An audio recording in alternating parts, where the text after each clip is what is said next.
I'm Ashley. And I'm Megan. And today we are bringing back Breanne and Jesse. We had you guys on. They actually had to remind me because I was not prepared like last time. We're on episode 14. So if you guys would like to go back and find the first podcast that we had with them, it was around June 20th, episode number 14. And we just wanted to bring you guys back because we want to talk to you. We want to see how the last year has been and what's going on, what's new. And yeah, how are you guys doing? We're good. Thank you for having us back. Yeah. That means that you liked us.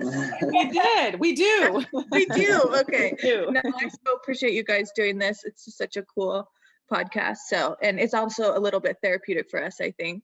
Mm-hmm. So I appreciate that. But yeah, we're good. Mm-hmm. A lot has changed in the last year. Yeah. Like what? How's Kyra doing?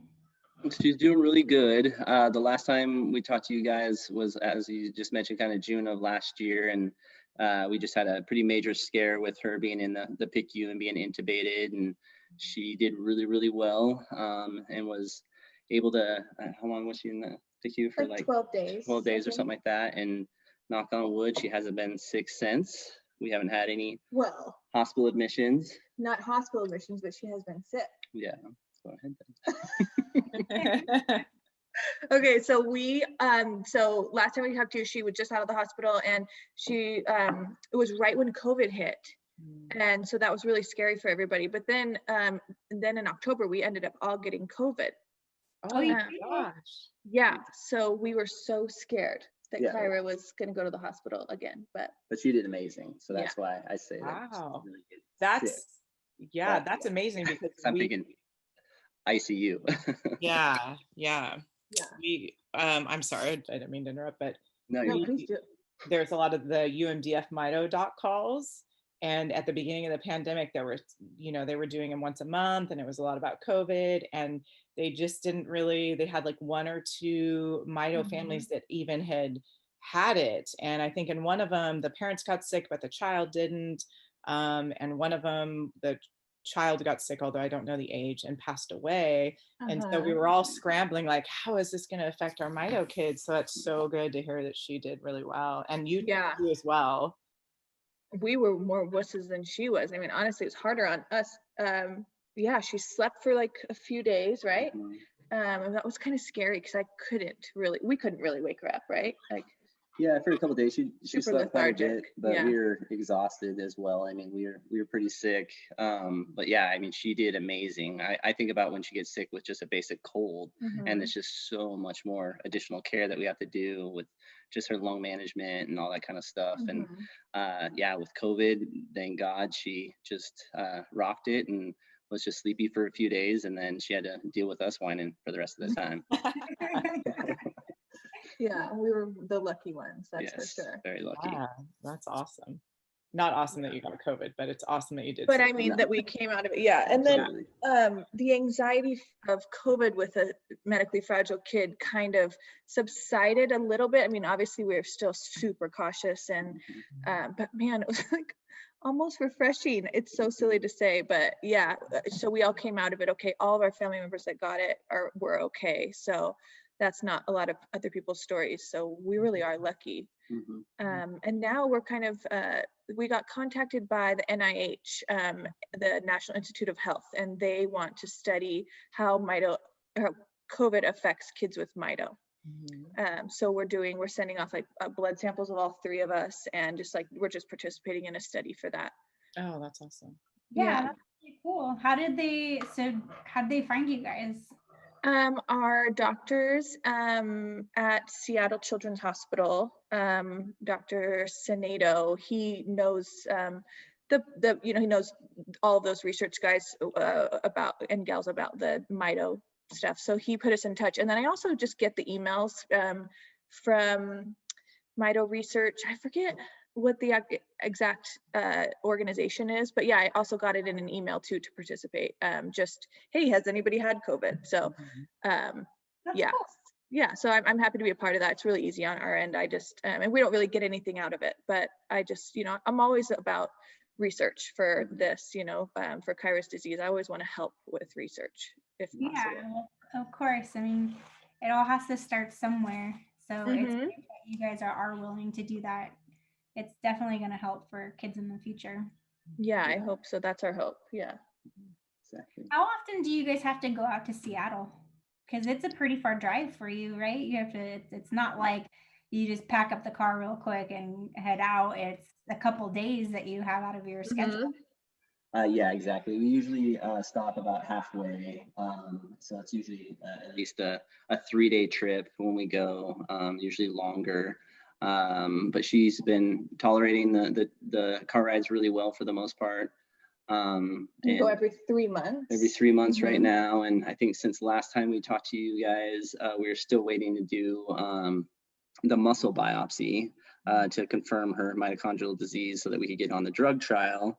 And that's something we had been waiting for over 2 years, I think, up to that point. And so it's been about, I think, 6 or 8 months ago, we finally got the muscle biopsy done. And while we were actually waiting for results, I don't know how Dr. Sinedo was able to get the ball rolling with the drug trial that we were able to start it. It's been about 5 months now that she's been on it, almost 6. And so we don't know if she's on the actual drug or not, or the placebo. And so in June, mid-June, we're going back out. And at that point, we will be for sure on the actual drug trial.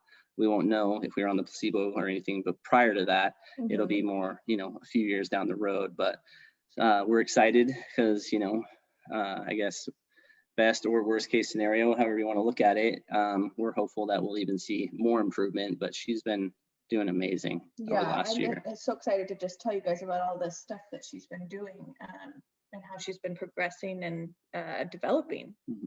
Yeah. So I have good news, not bad. Yeah. That's all. So happy. So happy. So you said, just to go back a little bit, for you, she's been on the trial for 5 months. Yeah. Have you guys, I know that you don't know if she's on the placebo or not, but are there things that you guys have like noticed? Because I mean, obviously, yeah, kids grow up and everything, but at the same time, I would think that you would see a noticeable difference. Yeah, it's hard because is it her development? Is she just in a good place with her meds and her keto diet and her seizure control to where she's able to develop? Or is it this trial drug that we're on, and is she improving because of that? And I don't know what it is, but she is improving in a lot of ways, like tracking with her eyes.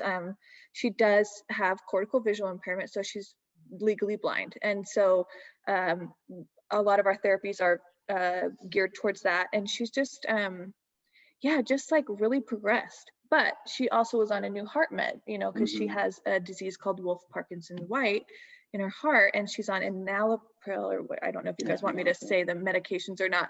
Oh, you can. But okay, but she's had improvements in her, just her overall circulation, perfusion. Yeah.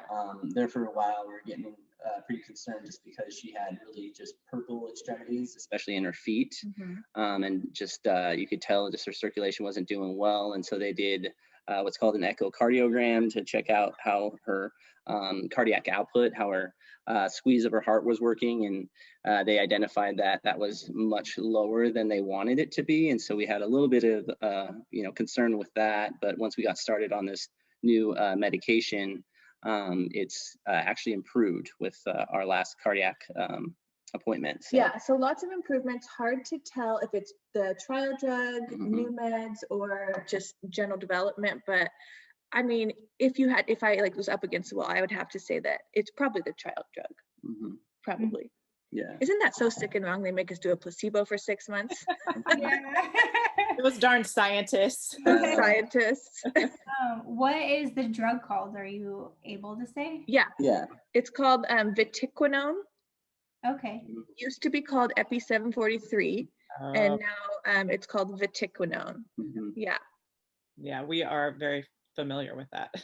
Really, you are? The EPI 743. Yeah, it's actually Dr. Enns, which is out of San Francisco, is one of the doctors who was the first one to get involved with that. And so we knew it as EPI 743, but I knew they had changed the name, but we'd never, and Ashley has her own story with that as well. So interesting.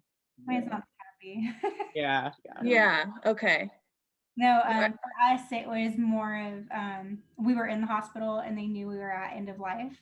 And Yeah. at the time, you could request to the FDA, hey, this is what's going on. Can we please have, because there wasn't an active trial, but they were allowing people at end of life to try it to see if it would improve, and they denied us. That's so frustrating. Yeah, it was really hard. And I mean, wow, going on too. And I wish I had, I mean, I didn't know how I would, but I wish I could have thought that, because I've heard a lot about the drug, and I've talked to a lot of families that their kids were on it from the first trials. And it's amazing. The things that they are discovering is crazy. And I do think that if we had had the opportunity, Angie's story might have been a little bit different. Yeah. Oh, that's seriously heartbreaking to me. You probably feel excited for us, but at the same time, like, what the heck? Like, we could have done that. I feel I'm 100% excited for you. I know that, but I just, I can't imagine. Yeah. I'm just glad that they're at a point where they found another company to take it on, because that's why they changed the name. That's why it's not EPI anymore. I thought actually it had a different name. I did too. Yeah. Oh, well, here, look, it just says vatiquinone. / placebo. There's 2 companies doing this now, because I don't know the name of the company. Well, because it's usually the name. Well, no, I talked to someone like a week ago. Yeah. And I bet you it's in our paperwork. I don't know. The name of what the other company renamed the drug is. Yeah. The drug's name has the company's name in it, and it wasn't that. Oh, okay. So I wonder if there's like 2 different trials going on right there, which there very well could be. Yeah, because I know there were different doctors involved in it. So, and what I'm under the impression that it's a vitamin derivative. Yeah, vitamin E derivative. So, I don't know, and I'm just so excited that we have the chance to be on it, because next appointment we'll find out, or she will be on it for sure. And for how it's going for her right now, best case scenario is that she's on the placebo and then she gets, even better. But even if she's on the drug, I'll be happy too, because I mean, she's back at preschool, just 2 days a week, but she's able to engage. She's laughing, like she doesn't cry anymore. I mean, she does, like if you pinch her, like any kid, which we don't that often. Yeah. Her nickname of Cry is starting to go away. Yeah. I was gonna say, the last time we talked, that was what her nickname was. And not by us, but by the kids, cousins. Yeah, I saw a video that you had posted with her and two other little girls, and oh my gosh, it was so cute. She was totally engaging with them. Did you see how she was moving her head and looking? Yeah. So those are the improvements that I've just been so excited to tell you guys about. Yeah. I'm so glad to hear that. Thank you. So is there anything else new? How are you 2 doing? We're good. We're struggling a little bit at this moment, to be honest, because we were pregnant and we just had a miscarriage. So that's a little bit hard for us right now, because I mean, we were just so excited to give Kyra a sibling, and we were just about to go through our genetic testing to see if this baby was affected with Kyra's IRS2 gene. And at that appointment is when they said, we don't see the heartbeats. We were almost 12 weeks, like just really excited, really took on the idea, like, okay, we're going to do it. We don't know if this kid is going to be super healthy or not. And yeah, so we're kind of like, we were punched in the gut a little bit. Yeah, I'm so sorry. Thank you. Yeah, but I mean, it's part of life, and I've had a miscarriage before, and so I think it'll be okay. There's nothing that's shouting like, infertility or anything like that. So it's kind of a hard subject for me to talk about in public, which I do talk about it in public, but I know that there's going to be a lot of stigma or judgment, or just differing opinions, because when you have a genetic disease that you could possibly pass down to a baby, the question is, should you procreate or should you not? And that's just, it's just so personal. Absolutely. So I'm open with it, more open than Jesse is, because I'm just, that's our personalities, but Andrew it's just and what I we're are going exactly through. the same way, so Yeah, totally. Yeah. So yeah, no, it's just, I'm sorry, I don't mean to interrupt you. I No, just want please to say do. I totally and 100%, I understand how you feel, because I feel that way too. It's so scary to think about like having another child for that reason. Like, Mhm. and Yeah. it sucks to have to worry about what other people think or what other people are going to say. Yeah. But I can say it's not anyone else's life, and they are not living. They might see and they might know that you have this genetic disease that could be passed on, but it's such like a random thing. I mean, you Yeah. wouldn't have not had Kyra, like, and I you know. don't And look, yeah. then, so you can't Yeah. rule your life on this possibility, but it is scary. It's terrifying. It's terrifying. sure. Yeah. And it's, if we didn't feel so strongly just in our heart of hearts that we want to be parents to and give Kyra siblings and things like that, then we would just be like, nope, we're not doing it. But it's just something we can't deny. And so it's just the journey we're going to take. And Yeah. we want to help, Yeah. like our doctors, Kyra's doctors are, so helpful to us too. And our doctors here in Boise are helpful. So we'll figure it out. Yeah. And Yeah. you know the road. You already have Kyra. You're going through this. So We're really good at this. yeah, when other people look at the situation, it probably scares them. They're like, oh my gosh, how could you do this? Why would you want to do, like that kind of thing. And it's just a Yeah. different thing when you walk that road. Yeah. Like, we can do this. We know how to do this. And this is what we Mhm. want. And two, Yeah, it's all thank about the education of it as well. Like you said, you talk to her doctors and they're on your side. That's what's most important. Yeah, and they had kind of a plan, like, okay, here's what we missed with Kyra's disease. So if we were to do it again, here's how we would make sure that we stopped the infantile spasms quickly, doing this, this, and this. I mean, our doctor said something that was really just like comforting to me early on when I was just found out I was pregnant. He said, we know what to do and we can do it even better this time. And it's not saying that we were going to have an affected kid, but if we did, it just really gave me, because I thought when I told the doctors, they would be like, well, this is a terrible idea, you shouldn't do this. And that's not the feedback I got. And so that really helped. Yeah. I know. Oh, okay. No, I was gonna say, I know that when we went in and Troy, which Troy doesn't even have necessarily a confirmed mitochondrial disease right now. Okay. We think mitochondrial myopathy something, but Yeah. the doctor was like, you should not have any more kids. And granted, this was 13 years ago, but I was like, I was just taken back. Yeah.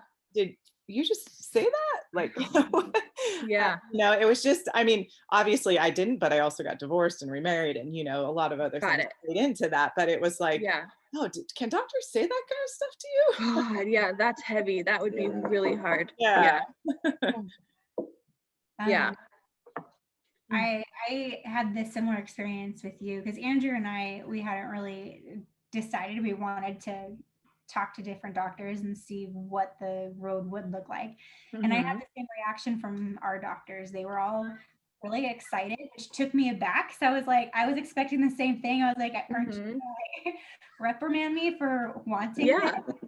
So it was really, really different. And I'm glad that you had that experience too, of just feeling supported from that type of a medical staff. It's really hard for like regular people to really understand. I don't know. And, like adoption's a great idea. IVF isn't ideal. It's a great idea, but it's very expensive.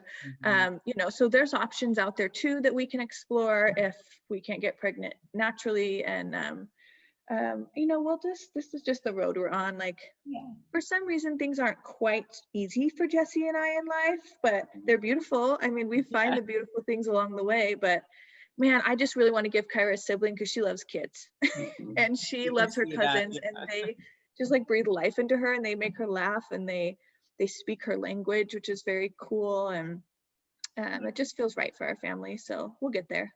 Yeah. Happy for you guys. I know that it's really hard to go through what you're going through right now, but I love you too. And unfortunately, we love you. Thank you. I was doing the podcast. So I have to call you once a year and be like, hey guys. You guys are amazing. Yeah. How's Troy? Troy's doing good. We actually this last year got another diagnosis for him of Milan syndrome, which is an overgrowth syndrome, which is why he's 13 and he's like 5'11". Oh, wow. Wow, interesting. Yeah, so we just actually did genetic tests a week ago to see, because apparently Milan is the infix gene, and apparently he has a big deletion on the infix gene, but right next to it is a mitochondrial gene. Yeah. So they're wondering if the deletion went over into that gene, which that's what maybe gave him his mitochondrial myopathy. So we just did a test. So hopefully in a couple of weeks we'll have more information. But definitely when he did get this new diagnosis and I started doing the research, and I mean, there's less than 50 children in the United States that have it. So it's super, super rare. Wow. But he just fits so many of the characteristics of this, where with Mito, I mean, he's developmentally delayed, and there's a lot of things that he shows up with Mito as well, but he just definitely seems more Milan syndrome than Mito. Got it. Okay. So we're just in this whole new phase of trying to figure out what we can and trying to get into the other doctors that, watching all these different just programs and things that different doctors have put out, that there's only a few of them that, are studying Milan syndrome. So we're like in this new stage again, trying to figure out what's going on. But he's been doing really well. He's very healthy. We just got him vaccinated last week. Oh, really? First vaccination. So, which I was so scared about. But of course, the first one he did absolutely fine. So we'll keep our fingers crossed for the second dose. But yeah, he's been doing really well. He received a new walker this last year, and he is like every day we have him out walking for at least a half hour in this walker, and we're super careful with him, obviously. So we go to we're at San Diego State parking structure because nobody's there. We're at all these places. He is just running around in this thing and just cute. Awesome. He's ready to go. Yeah, so he's doing really well. We're extremely thankful. Oh, I'm happy to hear that. Thank you for asking. Yeah, no, it's good to hear. Awesome. Well, is there anything else that you guys can think of that you want to share, or any more updates? I have a couple. I wrote some things down. We did find a couple more people in the United States and just in the world that have Kyra's exact genetic mutation, which is the IARS2. It's a mutation, right? Yeah, I thought she had a mutation and a deletion. I think it was twofold. But I'm terrible at this, you guys. I just know. It's just whatever Kyra has. Anyways, so the mom there's a mom in Italy that I've connected with, a dad and a mom, I think also in Italy. Gosh, it's hard for me to know because our language barriers. But anyways, we started a Facebook group for kids with IRS2, and then I found another mom in Louisiana, who her daughter is literally the cutest kid you've ever seen in your life, and she has Kyra's exact same genetic mutation. She kind of reminds me of Angie in a way because she's sassy, the sass is real. And so I just love connecting with her mom and seeing their picture. She just turned 3, so we're kind of a little community now in the IRS2 community. And so we're just making sure that we have all of our information on our Facebook page for other families that may get this diagnosis and may want, if their doctors want to get a hold of Kyra's muscle biopsy results, because her muscle biopsy did show that her IARS2 gene mutation is causing the mitochondrial dysfunction. So it's the only proven, it's the first proven IARS2 dysfunction ever. So that was big for us. So I want people to have access to that. So yeah, we started a Facebook group. That's really cool. Yeah. What else? She's in preschool. She's loving it. She's in a class of all boys. So she's just rules the classroom. They really love her and her wheels on her wheelchair. It's so cute.